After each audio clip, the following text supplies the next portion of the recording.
السلام علیکم۔ آج میں آپ کو بتانے جا رہی ہوں حروف جار کے بارے میں، تو چلیے شروع کرتے ہیں۔ پیارے بچوں، حروف جار جو ہیں وہ چھوٹے الفاظ ہوتے ہیں لیکن بہت بڑا کام کرتے ہیں۔ یہ وہ حروف ہوتے ہیں جو اسم کو فعل سے ملاتے ہیں اور جملے کو مکمل بناتے ہیں۔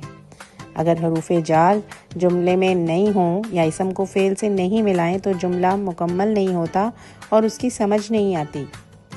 یہ حروف ہیں، چھوٹے چھوٹے حروف ہیں جیسے کہ کا، کے، کی، کو، پر، میں، سے، تک، کے لیے وغیرہ۔ اب میں آپ کو مختلف مثالوں سے اس کے بارے میں بتاؤں گی۔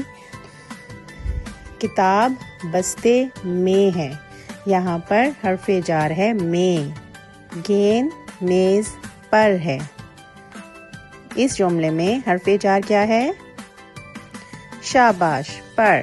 علی اسکول سے گھر آیا، اس جملے میں حرف جار کیا ہے؟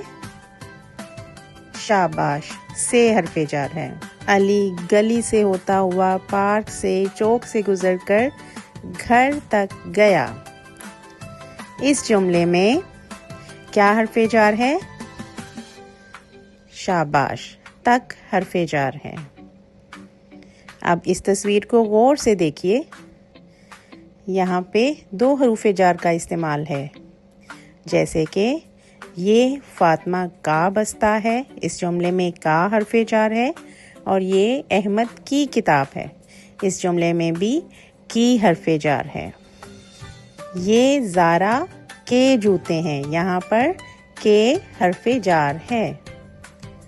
احمد پودوں کو پانی دے رہا ہے، اس جملے میں کو حرف جار ہے کیونکہ وہ اسم کو فعل سے ملا رہا ہے۔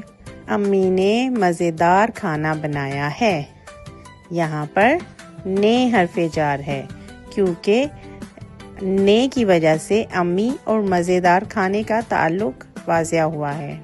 یہ دیکھیے اس تصویر کو، میں اپنی دوست کے لیے تحفہ لائی ہوں، یہاں پر حرف جار کیا ہے؟ شاباش کے لیے حرف جار ہے۔